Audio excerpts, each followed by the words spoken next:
नमस्कार, मी गणेश शिंदे. आपल्या सर्वांचं राजमुद्रा न्यूज लाईव्हच्या समाजमुद्रा या विशेष सत्रामध्ये मनपूर्वक स्वागत. आज राजमुद्रा न्यूज लाईव्हच्या समाजमुद्रा या विशेष सत्रामध्ये आपल्यासोबत आहेत देगलूर बिलोली विधानसभेचे महाविकास आघाडीचे अधिकृत उमेदवार निवृत्ती कांबळे सांगवीकर. त्यांच्याशी आपण संवाद साधणार आहोत. साहेब नमस्कार. नमस्कार. साहेब, सध्या एक 8-9 दिवस बाकी आहेत. आपली प्रचार यंत्रणा कशी चालू आहे, काय सांगा?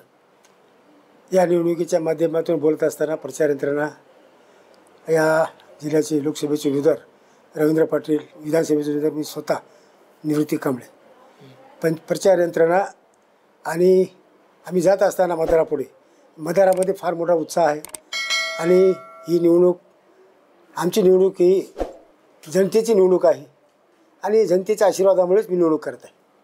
नक्की साहेब, आपला प्रतिसाद चांगला मिळतोय की कारण की आता या मतदारसंघामध्ये या काँग्रेसकडून उमेदवार विजयी झाले होते तुमचे या मतदारसंघामधून, परंतु त्यांनी भाजपात प्रवेश केला आणि तुम्हाला अचानक संधी मिळाली. या काँग्रेसची जी उमेदवारी मिळाली आपल्या, याबद्दल आपली काय भावना आहे? तसं तर मी काँग्रेस पक्षामध्ये 1980पासून काम करतो. खरं तर मला ज्यावेळेस हा मतदारसंघ रिझर्वेशन झाला, राखीव झाला 2009ला, त्यावेळेस मी पक्षाच्या श्रेष्ठ नेत्यांना उमेदवारी मागितल्यानंतर आम्हाला असं वाटत होतं उमेदवारी मिळेल, परंतु पक्षाने ज्या उमेदवाराला उमेदवारी दिली त्या पक्षाचा उमेदवाराचं मी काम केलं. आणि रावसाहेब अंतापूरकरला मिळाली. त्याच्यानंतर त्याच्या निधनानंतर जितेश अंतापूरकरला पोटनिवडणुकीची उमेदवारी मिळाली. त्या पोटनिवडणुकीच्या माध्यमातून आम्ही स्वतः स्वतः काम केले आणि सर्व जनतेच्या आशीर्वादानं आता आमच्या भारतामध्ये एक मेले त्याचं लेकरं जित्याच्या हाती असं समजून त्याने सर्व जनतेने त्यांना स्वतःचं लेकरू समजून त्यांना मतदान केलं आणि त्यांना भरघोस मतानं दिलं.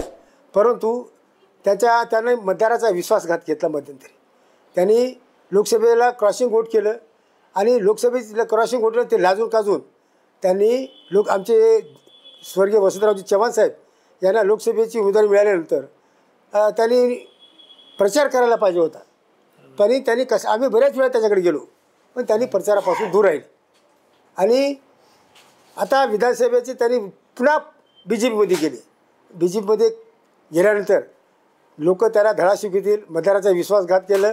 काही BJPकडून आमिषापोटी बळी पडून त्यांनी मतदाराचा विश्वासघात केलेला आहे आणि मतदारांनी त्याला निश्चित जागा दाखवेल एवढं. नक्कीच, म्हणजे त्यांना तुम्ही संपूर्ण डोक्यावर घेतलं, परंतु त्यांनी हे केलं नाही. त्यासोबत साहेब, आपल्याला पहिल्यांदा जिल्हा परिषद सदस्य देखील राहिलात. आपण जिल्हा परिषद सदस्य असताना तुमच्या कार्यकाळात काय काय कामं केली? मी 1992ला जिल्हा परिषदला, मी पहिल्यांदा 1980ला जिल्हा परिषद पहिल्यांदा इंडिकेट कारण सिग्नली झाल्यानंतर जिल्हा परिषदेची निवडणूक होती. त्यावेळेस 50 आणि 96 उभा टाकलो. त्याच्यानंतर मी अवधी 12 मतानं पराभव पत्करावा लागला. मी अवघ्या कॉलेजमध्ये हे झाल्यानंतर राजकारणामध्ये पहिल्यांदा कॉलेजमध्ये असताना सुद्धा शिष्यवृत्तीच्या माध्यमातून विद्यार्थ्यांना काय अन्याय अत्याचार झाला त्यावेळेस मी नेहमी त्याच्या सहकार्य करतो, पाठपुरावा करत होतो. त्याच माध्यमातून 1992ला जिल्हा परिषदेला निवडणूक आल्यानंतर निवडणूक लढवलो आणि निवडून आलो. आणि जिल्हा परिषदेच्या योजनाचा जो गरिबापर्यंत माहीत नव्हत्या, परंतु निवडणूक आल्यानंतर ज्या जिल्हा परिषद माध्यमातून सामान्य कुटुंबाला, गोरगरिबाला ज्या योजना होत्या त्या योजना माझ्या मार्फत त्या गरीब माणसाच्या झोपडीपर्यंत नेण्याचं काम केलं. शेतकऱ्याचं असतील, शेतमजुराचे असतील, सुशिक्षित बेकाराचे असतील, रस्त्याचे असतील आणि पाणीपुरवठा असतील, अशा विविध कामं केलेली आहे. नक्कीच, आपण जिल्हा परिषद सदस्य असताना आपल्याला एक संधी मिळाली, त्यानंतर देखील तुम्ही चांगली कामं केली असं सांगताय आणि केली. त्यासोबत साहेब, तुम्ही आता मतदारसंघात फिरताय, प्रत्येकाच्या गावागावात जाताय. एकंदरीत या मतदारसंघाची पाहता विकास झाला आहे का? आणि तुम्ही या जे आमदार होते यावर तुम्ही यांच्या कामावर तुम्ही समाधानी आहात काय? मला वाटते ज्या मागील काँग्रेसचे उमेदवार निवडून आले त्याच्या कामाबद्दल मी फारसा समाधानी नाही. मी मतदारसंघामध्ये एक नौका उमेदवार शेतकरी कुटुंबातला आहे आणि मला या आमदार जरी मी असून मला कामाची आवड आहे आणि काम करायची मला जिद्द आहे. मी ज्यावेळेस जिल्हा परिषद मेंबर असताना तेलंगणा आणि नांद्राला पूल नव्हतं, पण पाठपुरावा सतत करून आपले ग्रामविकास मंत्री विलासराव देशमुख होते, त्याच्यामार्फत मी सोडून घेतलो. विकासाची दृष्टी आहे आणि निश्चितपणे मी विकास त्या मागच्या याच्याबद्दल आमदाराबद्दल मी समाधानी नाही आणि जनतेच्या आशीर्वादामुळे मी निश्चित निवडून येणार आणि मला विकासाची दृष्टीकोन, मला विकास करायचा आहे. विकास केल्यापासून मी राहणार नाही. नक्कीच विकास करायचा आहे. त्यासोबतच जर तुम्हाला एकदा कदाचित आता महाविकास आघाडीने तर संधी दिलीच आहे पक्षाच्या वतीनं. जर तुम्हाला जनतेने संधी दिली, तुम्ही आमदार झालात, तर आपल्याकडे काय काय विजन आहे, काय काय कामं करायची आपल्याला? इथं या राज्यामध्ये प्रत्येकाचं खाजगीकरण झालं, शिक्षणाचं खाजगीकरण झालेलं आहे, रेल्वेचं खाजगीकरण झालेलं आहे, अनेक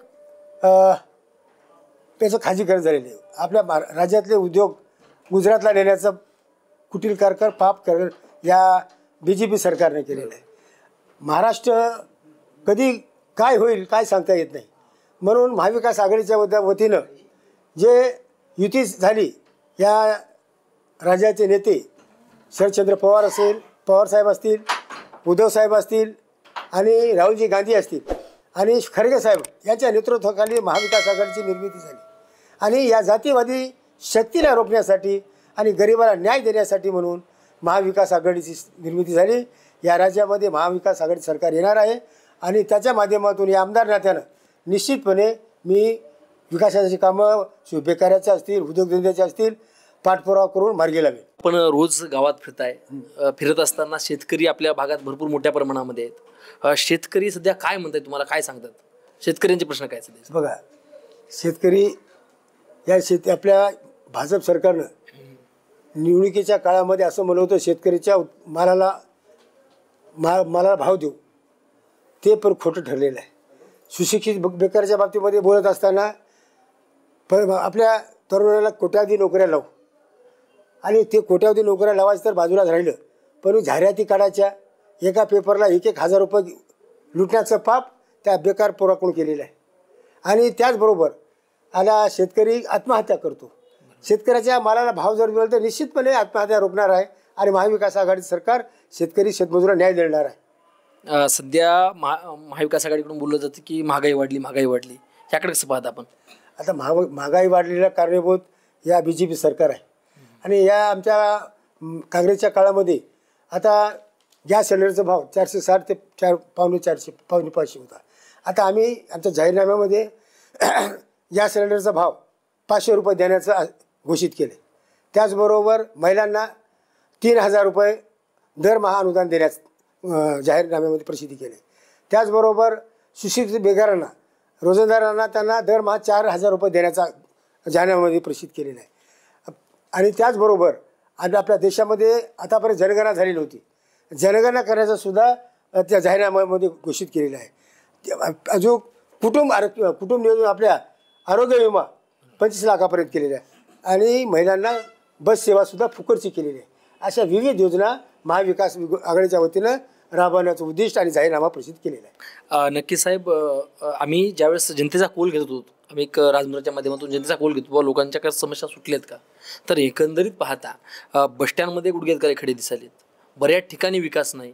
एवढं कसं विकासापासून मागासलेला प्रभाग आहे? बघा, जो आता मागच्या 10-15च्या टर्ममध्ये जो आमदार आपल्या पक्षाने दिला, नेत्याने दिला, त्याला विकासाची दृष्टी नव्हती. कारण का, ते एक कर्मचारी. त्याने आम्ही सतत 40 वर्षापासून सामान्य घरोघरी शेतकरी, शेतमजूर असे बेकार यांच्याशी नाळ जोडलेली आहे. आणि आम्हाला कामाची दृष्टी आहे, विकासाची दृष्टी आहे, काम करण्याचा छंद आहे. आणि निश्चितपणे मी विकास केल्याशिवाय राहणार नाही आणि विकासाची दृष्टी असलेला व्यक्तिमत्व आहे आणि या वरिष्ठ नेत्याकडे पाठपुरावा करून विकास काम करण्याची मार्गी लावू. नक्कीच एक मागे एक आपण बघितलं 5-6 महिन्यापूर्वी तुमच्या विद्यमान आमदारला पत्रकारांना प्रश्न विचारला आणि पत्रकार लागले पळायला.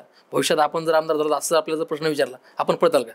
मी तसे खोटे कामं करणार नाही, मतदाराचा विश्वासघात करणार नाही.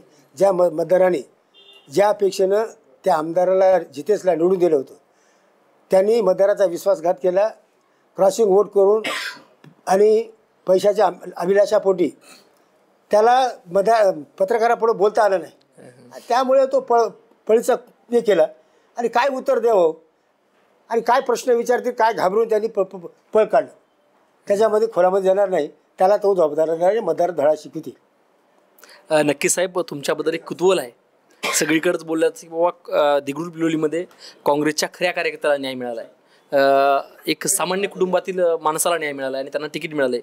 नेमकं आमच्या माध्यमातून तुमची जी शैक्षणिक सामाजिक जी पार्श्वभूमी आहे, कौटुंबिक पार्श्वभूमी आहे, याबद्दल काय सांगाल? मी एक सामान्य शेतकरी कुटुंबात जन्मलेला व्यक्ती आहे आणि मी 43 वर्षापासून पक्षाचं काम करतो. ज्यावेळेस 2014ला भास्करदादांनी मला BJPचं तिकीट देण्याची सुद्धा बोललेली होती, पण मी ते काय केलं नाही. मी पक्षाचा निष्ठावंत कार्यकर्ता आहे आणि पक्षामध्ये मला तिकीट नाही मिळालं तर मी पक्षासोबत राहिलो असतो आणि मग पुढे सुद्धा पक्षासंघ निष्ठेने राहीन. पक्षाचे ध्येय धोरण आणि मी आमदार नेत्याने विकासाचं काम ज्या क्षेत्र आहे काम करायचं त्या याच्यामध्ये निश्चितपणाने मी काम करेन. बरोबर, नक्कीच तुम्ही एकनिष्ठ म्हणताय, परंतु सध्या महाराष्ट्र हा सुसंस्कृत महाराष्ट्र ओळखला जातो. परंतु शरद पवार जिवंत असताना त्यांचा पक्ष फोडला गेला, बाळासाहेबांचा पक्ष फोडला गेला. या सगळ्याकडे आपण कसं पाहता? का फोडाफोडीचं राजकारण हे फक्त BJPचं सरकार करते. कारण का त्यांच्या पायाखालची वाळू घसरून राहिली. कारण काय त्याला फोडाफोडीचं आता एखादा कोणता तुम्ही नेते आहात त्याला GST आपले काय त्याला हे लावायचं ED लावायचं. EDचं तुम्हाला येण्या पक्ष हे करणार का तर तुम्हाला जेलमध्ये टाकू. या भीतीपोटी सर्व आमच्या जिल्ह्याचे नेते सुद्धा तसंच केलेले आहे आणि मतदार आम्हाला केलेले आहे आणि मतदारांनी त्याला जाताना दागा दाखवलेली आहे.